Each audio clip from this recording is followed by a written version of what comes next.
Magandang araw po sa inyo mga bossing.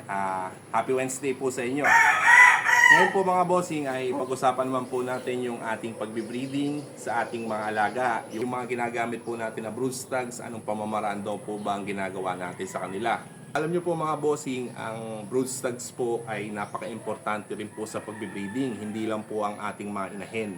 Dahil ang brood stags po ay sila din po ang nagdadala para maging maganda ang itlog iitlogin ng ating mga inahin mga bossing. Kaya syempre ang mga brood stags po natin na gagamitin ay kailangan din po na handa at ready po sila sa pagbe-breeding. Una, paano ba natin ginagawa yon mga bossing? Syempre kailangan hinahanda natin sila pagpa-priming. Ang pagpa-priming po ay kailangan ginagawa po natin sa mga brood stags natin para magsigurado natin na healthy sila at walang sakit.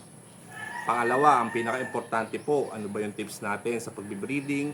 At ito po ay matagal ko na po talagang ginagamit at ginagawa sa pagbe-breeding dahil nakakatulong po talaga, malaking tulong po sa ating mga alaga. Ang ginagamit ko lang po mga bossing sa kanila ay ang El Toro Muscle Enhancer mga bossing.